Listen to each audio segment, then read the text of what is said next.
uang, disambut umat luar biasa jutaan. Tapi setelah itu Masya Allah tabarakallah terjadi pembunuhan terhadap 6 syuhada.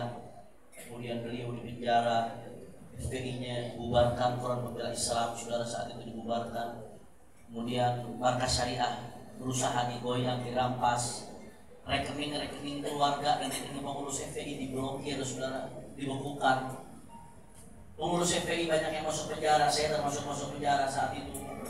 Kemudian Kiai Sobri Lubis dan kawan-kawan. Gak lama ada upaya terorisasi FPI lewat pintu Bang Haji Munarman yang beliau diterorisasi, difitnah. Walaupun pada akhirnya ternyata gak sampai melakukan tindakan terorisme dan lain sebagainya, gak terbukti saudara.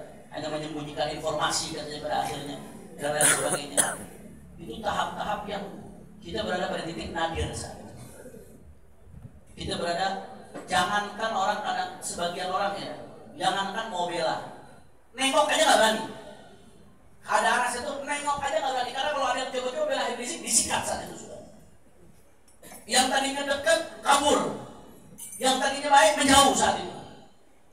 Setelah itu di penjara, kita dalam keadaan di titik nadir. Imam besar tetap ngomong, kata beliau, ini penjara nih, ini di penjara Mabes Polri, di lantai basement gedung Bareskrim Mabes Polri. Ketika kami dalam keadaan pada situ nggak punya siapa-siapa kecuali Allah Subhanahu Wa Taala. Pejabat semua undangan mesti diantarin, cuma Allah saat itu. Apa kata beliau? Yang abah takutkan kita ditinggalin sama Allah Taala. Kalau ditinggalin sama manusia nggak ada masalah, tapi kalau ditinggalin Allah itu yang musibah.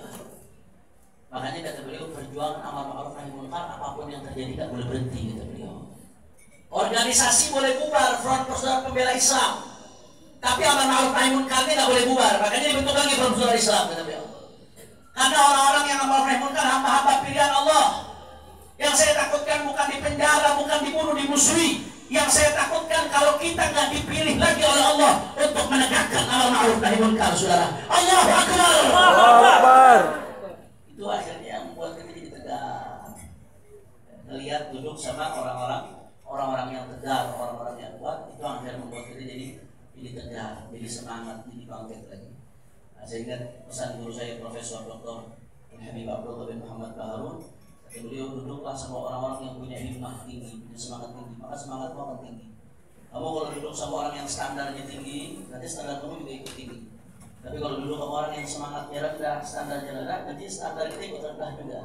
Maka jalis ahli himmah, duduk sama orang-orang punya semangat, nanti semangatnya ketularan kepada kita. Nah, mungkin ini saja yang saya sampaikan. Mudah-mudahan bermanfaat. Mohon maaf kalau saya akan kepanjangan jawabnya. Assalamualaikum warahmatullahi wabarakatuh.